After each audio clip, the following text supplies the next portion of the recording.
Dans cette vidéo, on ne va parler que des innovations du point de vue des actes, c'est-à-dire de la jurisprudence, en arabe al-fiqh, et non du point de vue de la croyance, en arabe al-aqida.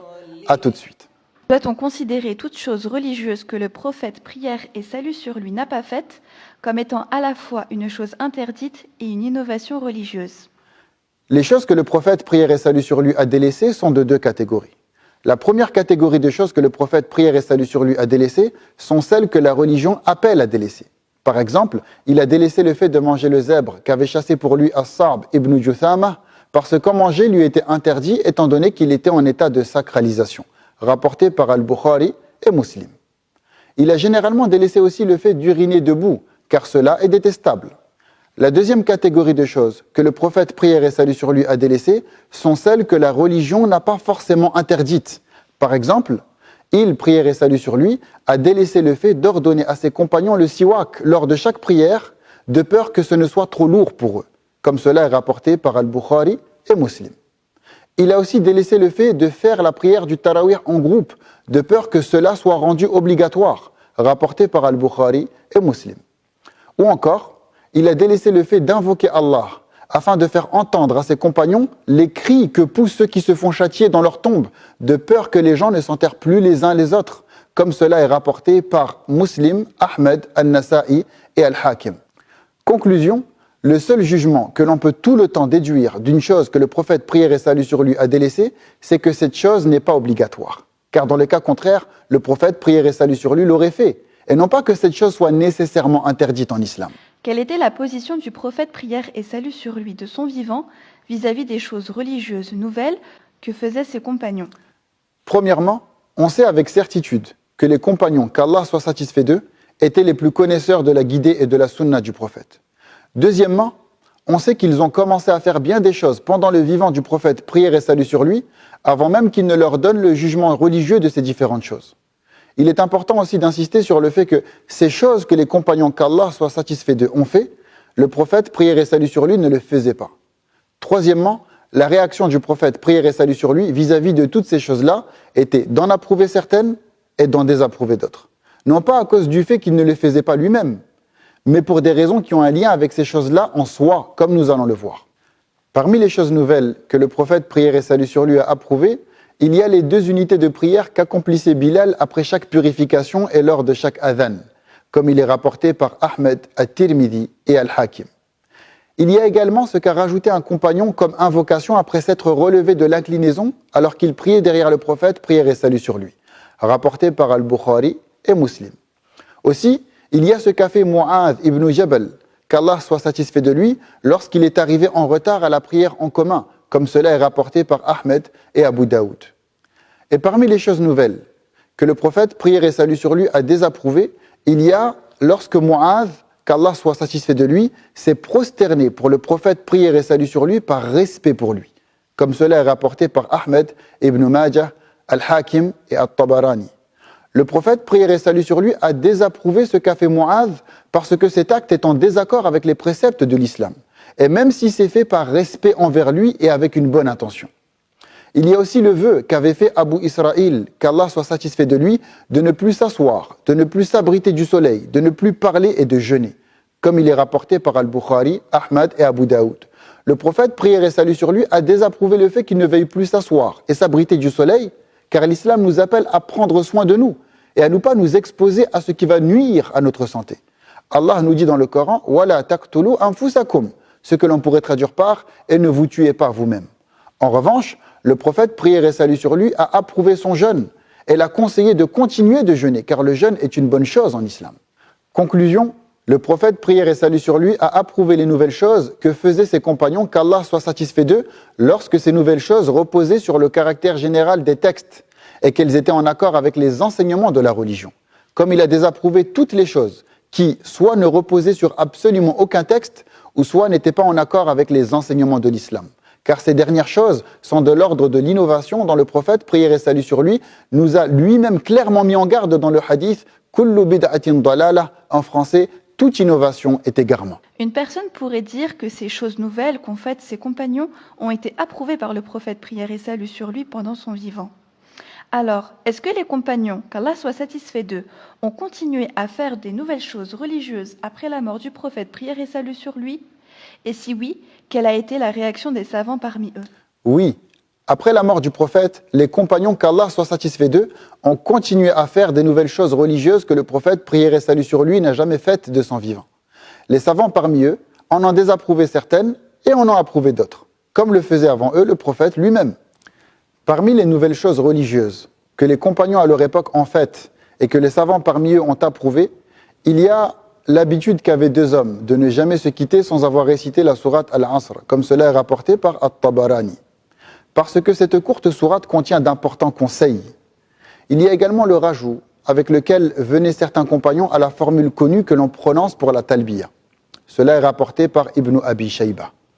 Aussi, il y a le deuxième adhan qu'a instauré Uthman ibn Affan, qu'Allah soit satisfait de lui, après l'agrandissement de la ville de Médine pour permettre aux gens qui habitent au bout de la ville d'arriver à temps pour la prière du vendredi. Comme cela est rapporté par Malik, Al-Bukhari, Al-Nasa'i, Abu Daoud, Al-Tirmidhi et Ibn Majah.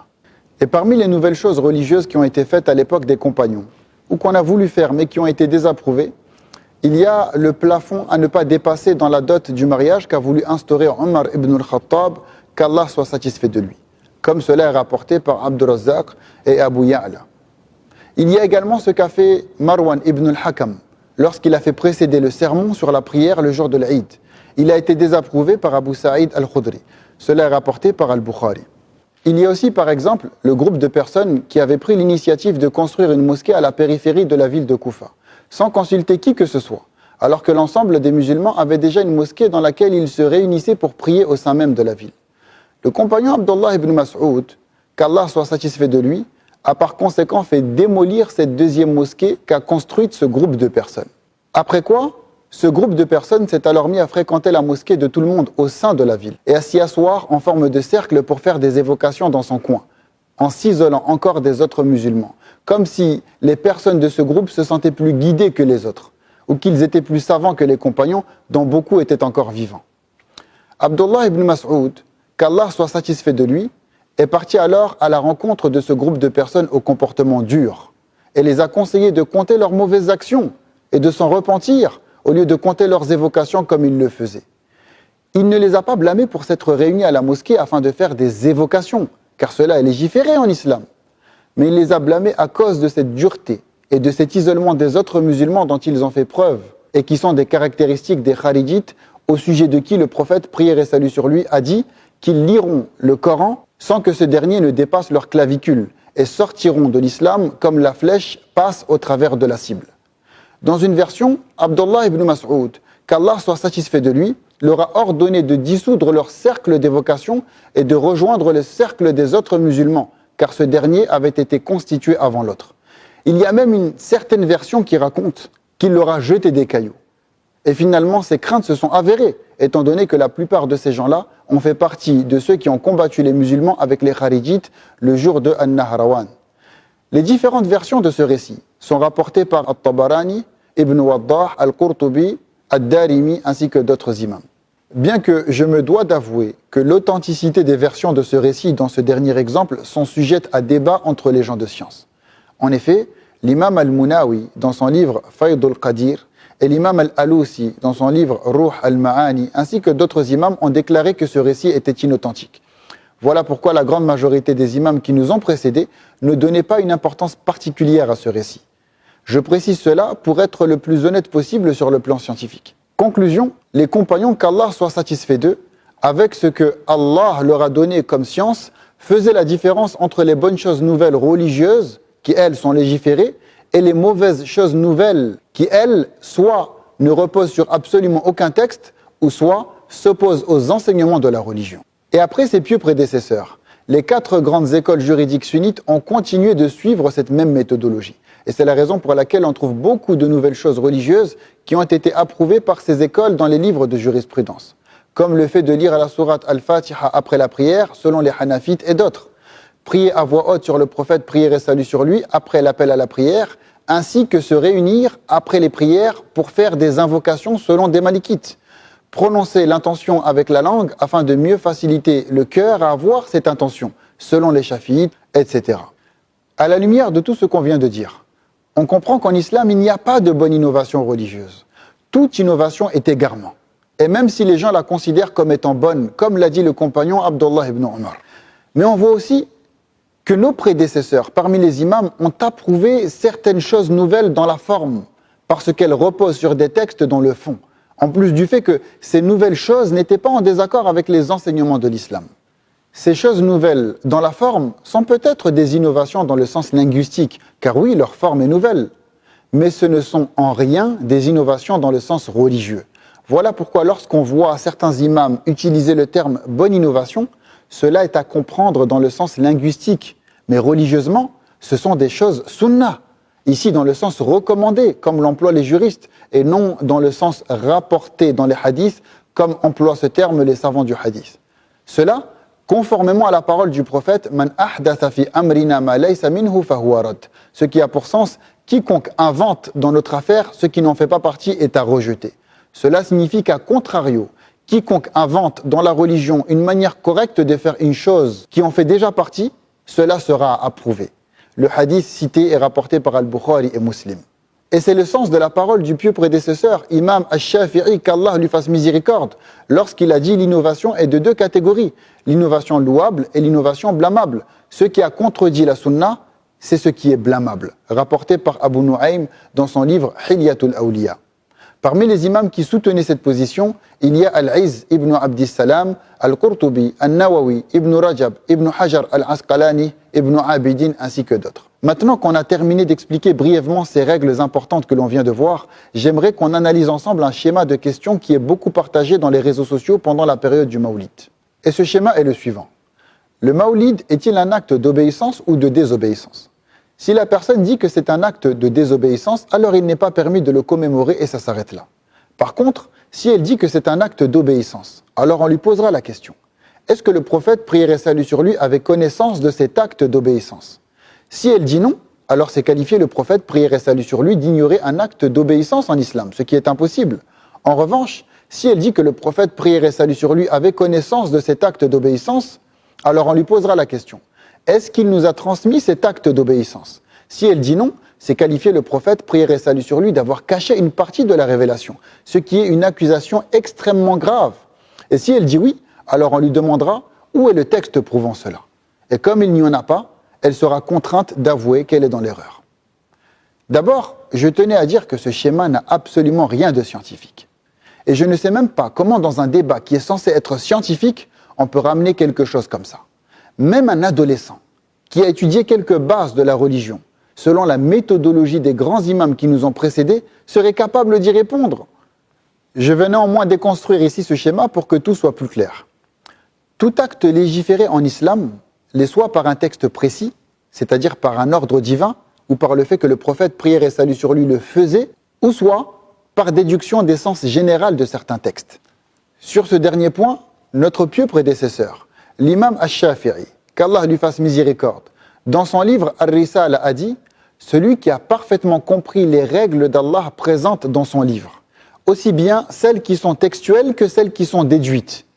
Et plus encore, à qui Allah a permis dans la parole et l'acte d'être en conformité avec ce qu'il a reçu de lui comme savoir, aura réussi à obtenir un grand mérite dans sa religion et dans sa vie mondaine. Le doute en lui disparaîtra. S'illuminera la sagesse dans son cœur et il obtiendra dans la religion le droit au statut d'imam. » Fin de citation. Si les sciences religieuses n'étaient pas ainsi, énormément de pratiques religieuses approuvées par l'ensemble des savants, dont certaines d'entre elles datent depuis l'époque de la deuxième génération des pieux prédécesseurs, en arabe at-tabi'in, et que tout le monde fait jusqu'à nos jours partout dans le monde, devraient être considérées comme étant des innovations blâmables en islam. Par exemple, durant mes études en Arabie Saoudite, devant les référents religieux du pays, généralement au début des événements liés à la religion, je voyais qu'on y faisait venir quelqu'un pour ouvrir l'événement par une récitation du Coran. Si on reprend le même schéma que celui du Mawlid al-Nabawi, cela signifie que tous les organisateurs qui font commencer ce genre d'événement par une récitation du Coran sont dans l'innovation. On leur pose la question. Ouvrir les événements par une récitation du Coran, est-il un acte d'obéissance ou de désobéissance ? S'ils disent que c'est un acte de désobéissance, alors il n'est pas permis de le faire et ça s'arrête là. Par contre, s'ils disent que c'est un acte d'obéissance, alors on leur posera la question. Est-ce que le prophète, prière et salut sur lui, avait connaissance de cet acte d'obéissance? S'ils disent non, alors c'est qualifier le prophète, prière et salut sur lui, d'ignorer un acte d'obéissance en islam, ce qui est impossible. En revanche, s'ils disent que le prophète, prière et salut sur lui, avait connaissance de cet acte d'obéissance, alors on leur posera la question, est-ce qu'il nous a transmis cet acte d'obéissance? S'ils disent non, c'est qualifier le prophète, prière et salut sur lui, d'avoir caché une partie de la révélation, ce qui est une accusation extrêmement grave. Et s'ils disent oui, alors on leur demandera où est le texte prouvant cela. Et comme il n'y a pas de texte, ils se doivent d'avouer qu'ils sont eux-mêmes dans l'erreur. Ou alors, on décide tous de reconnaître qu'il y a des choses religieuses nouvelles que l'islam approuve, c'est-à-dire nouvelles juste dans la forme, mais qui dans le fond se basent sur le caractère général des textes islamiques. Et là, on prend conscience qu'on doit avoir une approche plus large de la question et où est le texte prouvant cela? Et accepter que ce texte ne doit pas nécessairement être un texte précis, mais peut-être aussi un texte dans le sens général approuve ces choses nouvelles dans la forme. Et là, il n'y aurait plus aucun problème. Alors on pourrait dire par exemple que la preuve qu'il est permis de lire le Coran au début des événements religieux est tout simplement le fait que l'histoire de la prophétie a commencé par quelques versets du Coran. Ou encore que l'islam nous encourage à lire le Coran de façon générale. Donc pourquoi l'interdire au début des événements religieux? Allah dans le Coran a dit « Inna alladhina yatluna kitab Allah wa aqamu as-salata wa anfaqu mimma razaqnahum sirran wa alaniya yarjuna tijaratan lan tabur » Ce qui signifie ceux qui récitent le livre d'Allah, accomplissent la salat et dépensent en secret et en public de ce que nous leur avons attribué, espèrent ainsi faire un commerce qui ne périra jamais. Un autre exemple. L'invocation de la clôture du Coran faite dans la prière à la fin du mois de Ramadan, qui est faite aujourd'hui quasiment partout, même à la Mecque, avec la participation des référents religieux, que ni le prophète, prière et salut sur lui, a fait, et ni les compagnons qu'Allah soit satisfait d'eux, et que malgré cela faisaient certains pieux prédécesseurs, comme les imams Sofiane ibn Uyayna, Ahmad ibn Hanbal, ainsi que d'autres. Toujours d'après le même schéma, on leur pose la question, l'invocation de la clôture du Coran faite dans la prière, est-il un acte d'obéissance ou de désobéissance? S'ils disent que c'est un acte de désobéissance, alors il n'est pas permis de le faire et ça s'arrête là. Par contre, s'ils disent que c'est un acte d'obéissance, alors on leur posera la question. Est-ce que le prophète, prière et salut sur lui, avait connaissance de cet acte d'obéissance? S'ils disent non, alors c'est qualifier le prophète, prière et salut sur lui, d'ignorer un acte d'obéissance en islam, ce qui est impossible.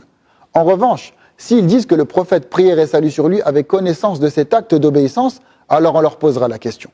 Est-ce qu'il nous a transmis cet acte d'obéissance? S'ils disent non, c'est qualifier le prophète, prière et salut sur lui, d'avoir caché une partie de la révélation, ce qui est une accusation extrêmement grave. Et s'ils disent oui, alors on leur demandera où est le texte prouvant cela. Et comme il n'y a pas de texte, ils se doivent d'avouer qu'ils sont aussi dans l'erreur. Et c'est exactement avec cette méthodologie que la grande majorité des imams de la communauté a traité la question de la commémoration du Mawlid. Ils ont dit, oui, c'est un acte d'obéissance. Oui, le prophète, prière et salut sur lui, en avait connaissance. Et oui, il nous l'a transmis. Pas par un texte précis, mais comme pour les questions qu'on vient de voir, par des textes au sens général, dont on peut déduire le caractère légiféré du Mawlid. Parmi ces nombreux textes, il y a le hadith, rapporté par Muslim, Ahmad et Abu Daoud, dans lequel le prophète, prière et salut sur lui, a été questionné sur la raison pour laquelle il jeûnait habituellement le lundi. Et il a répondu « ذَلِكَ الْيَوْمُ الَّذِي وُلِدْتُ فِيهِ » ce que l'on pourrait traduire par « ceci est le jour où je suis né ». C'est-à-dire que la naissance du prophète, prière et salut sur lui, est un grand bienfait d'Allah, qui mérite que nous manifestions notre joie et témoignons envers Allah notre reconnaissance. Le prophète, prière et salut sur lui, lui-même témoignait de cette reconnaissance toutes les semaines. Et à partir de là, la majorité des grands imams ont déduit qu'il n'y avait pas de mal à que nous aussi manifestions notre joie pour la naissance du prophète, prière et salut sur lui, par exemple, tous les mois ou bien tous les ans. Comme cela est le cas pour la commémoration du Mawlid, qu'on organise le 12 du mois de Rabi' al-Awwal, ou le 9, ou le week-end de cette période, peu importe le jour qui en soi n'est pas le plus important, surtout qu'il y a divergence sur le jour de sa naissance.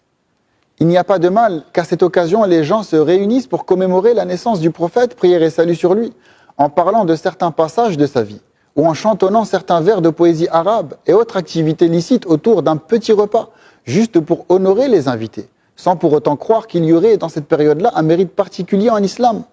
Cette période-là est dans le calendrier pour les musulmans depuis plusieurs siècles, ni plus ni moins qu'une période à thème autour de la vie du prophète, prière et salut sur lui. Et non pas un jour de fête dans le sens religieux comme pour l'Aïd. Et pour preuve, la matinée du Mawlid, on ne fait pas de prière de 2 unités en groupe, on ne fait pas les takbirat de l'Aïd, on n'égorge pas de moutons et autres cérémoniaux spécifiques au jour des 2 fêtes religieuses. C'est simplement un événement qui réunit beaucoup de personnes car culturellement, dans les pays musulmans, on lui donne une certaine importance. Par conséquent, on profite de cette occasion pour faire des rappels en espérant toucher même des gens qui généralement n'assistent pas aux rappels. Encore une fois, c'est une commémoration et non pas un anniversaire avec des bougies ou un désir de ressembler aux chrétiens, etc. Nous sommes des musulmans, subhanallah. Et cette manière par laquelle les musulmans dans le monde entier manifestent leur amour qu'ils ont pour le prophète, prière et salut sur lui, ne signifie pas qu'ils ont l'audace de prétendre aimer le prophète, prière et salut sur lui, plus que ne l'aimaient les compagnons, qu'Allah soit satisfait d'eux. Il faut juste comprendre que les êtres humains ont chacun leur manière d'exprimer leur amour. L'imam Malik, qu'Allah lui fasse miséricorde, exprimait son amour et son respect pour le prophète, prière et salut sur lui, en refusant de se déplacer sur le dos d'une monture lorsqu'il était sur la terre de Médine. Car le prophète, prière et salut sur lui, avait marché sur elle. Et pourtant, les compagnons, qu'Allah soit satisfait d'eux, se déplaçaient sur le dos des montures dans la ville de Médine à leur époque. L'imam Malik ne prétendait pourtant pas aimer le prophète, prière et salut sur lui, plus que ne l'aimaient les compagnons. C'est tout simplement parce que nous avons des cœurs différents qu'il existe de multiples façons d'exprimer notre amour. Enfin, si certains ignorants viennent avec des mauvaises choses lors de ces assises de rappel autour de la vie du prophète, prière et salut sur lui, alors ce sont ces mauvaises choses-là qu'il faut blâmer, et non pas les assises de rappel en soi. Voilà pourquoi il est mieux de laisser ceux qui ont étudié gérer l'organisation des divers événements religieux. Mais en réalité, ce qui m'attriste, ce n'est pas tant la question du Mawlid. Ça, c'est un sujet secondaire.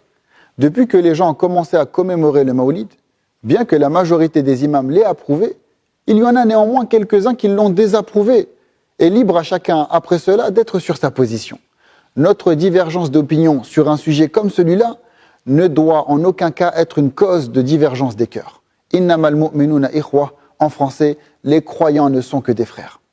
Mais ce qui m'attriste, moi, c'est plutôt ce mode de réflexion qui amène les musulmans à ne plus s'entraider à faire le bien, et parfois même à s'éloigner des activités religieuses.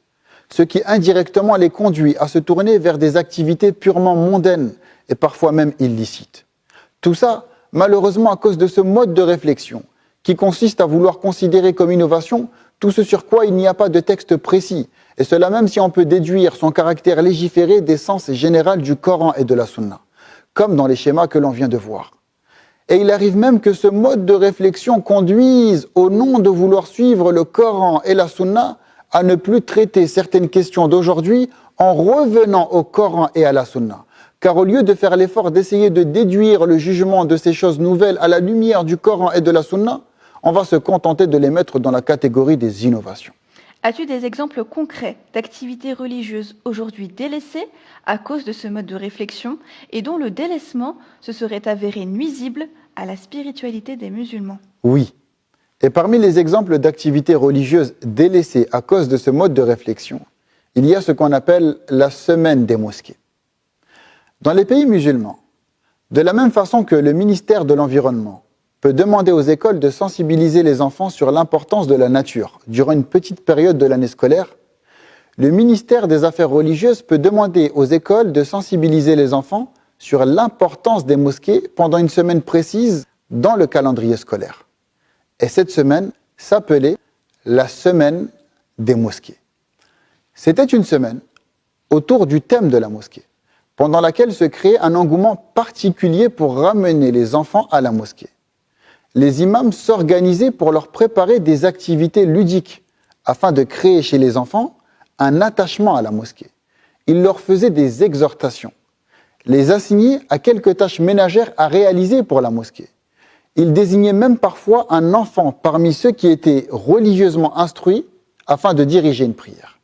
Et les adultes, dans cette ambiance, participaient eux aussi à ces activités. C'était la semaine des mosquées. Mais malheureusement, aujourd'hui, les musulmans de beaucoup de pays ont délaissé cette pratique, justement à cause de ce mode de réflexion restrictif, considérant toute nouvelle manière de s'organiser pour faire une adoration comme étant quelque chose de mauvais. alors que ce qui était voulu par cet événement était de se servir de cette semaine afin de sensibiliser les musulmans à donner de l'importance à la mosquée tous les jours de leur vie. Et nous suffit comme preuve sur l'importance de cette sensibilisation le hadith unanimement reconnu authentique dans lequel le prophète, prière et salut sur lui, nous dit que le jour du jugement, parmi ceux qui auront le privilège d'être sous l'ombre d'Allah, il y a l'homme dont le cœur était attaché aux mosquées.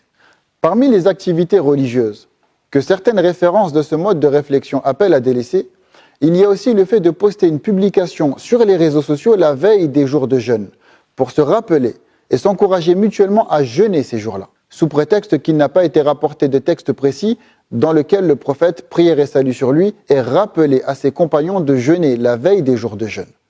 Alors que si on regarde les textes de manière générale, on voit que le rappel en islam est toujours bon.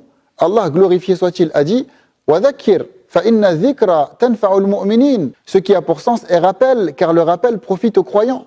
Ou encore le hadith du prophète, prière et salut sur lui, « Inna dalla ala al-khayr kafa'ilihi » ce qui signifie « celui qui indique le bien est certes comme celui qui le fait », rapporté par l'imam At-Tirmidhi. Parmi aussi les choses que ce mode de réflexion a conduit à blâmer, il y a les messages fraternels que s'envoient certains musulmans la veille du mois de Ramadan pour se demander mutuellement pardon, au cas où ils se seraient fait du mal sans s'en rendre compte pendant l'année, afin que chaque frère et sœur en islam débute le mois de Ramadan sans rancune dans le cœur, en espérant que nos modestes œuvres soient acceptées. On trouve même des avis juridiques, en arabe fatawa, qui au nom de ce mode de réflexion, interdisent même le fait de se dire mutuellement certaines formules de politesse, comme « je te souhaite un vendredi béni » ou encore « bonne rupture du jeûne », etc. Parce que, encore une fois, il n'a pas été rapporté de texte dans lequel le prophète, prière et salut sur lui, aurait précisément dit cela. Alors que juste nous suffisent les textes qui nous appellent de manière générale à nous dire mutuellement des bonnes choses. Allah, glorifié soit-il, a dit « Wa qul li ibadi yaqulu allati hi ahsan » ce que l'on pourrait traduire par « et dit à mes serviteurs d'exprimer les meilleures paroles ». Et je ne parle même pas de toutes ces ambiances de querelles et d'irrespect qu'on a de nombreuses fois vues dans les mosquées à cause de ce mode de réflexion. Et parfois même envers des imams qui sont plus âgés que nos parents. Par exemple, juste parce que l'imam fait des invocations après la prière, alors que nous suffit pour dire qu'il n'y a pas de mal à ça, soit le fait que le prophète, prière et salut sur lui, a dit que l'invocation la plus entendue était celle faite postérieurement aux prières obligatoires, ou soit parce que l'invocation du musulman est particulièrement exaucée après qu'il ait évoqué Allah et prié sur le prophète, prière et salut sur lui, ce que l'on fait habituellement juste après la prière. Et ces exemples que j'ai mentionnés viennent tous de chouyours ayant cette approche plus restrictive du sujet de l'innovation. Je ne citerai pas leur nom par respect et considération pour eux. Surtout qu'il ne s'agit pas ici de débattre sur les gens, et encore moins sur les enseignants en sciences musulmanes, mais de débattre sur la compréhension du sujet de l'innovation.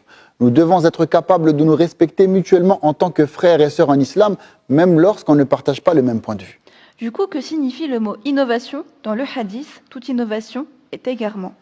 L'innovation est le fait d'introduire dans la religion une adoration qui soit ne repose sur absolument aucun texte religieux, ni précis, ni général, ou soit repose sur un texte religieux, mais contredit les enseignements de l'islam. À ce sujet, on va ici donner deux exemples en lien avec les funérailles. Le premier exemple est le fait de suivre le cortège funèbre avec des bougies en cherchant par cela à faire un acte d'adoration. C'est une innovation, car faire cela ne repose sur aucun texte religieux.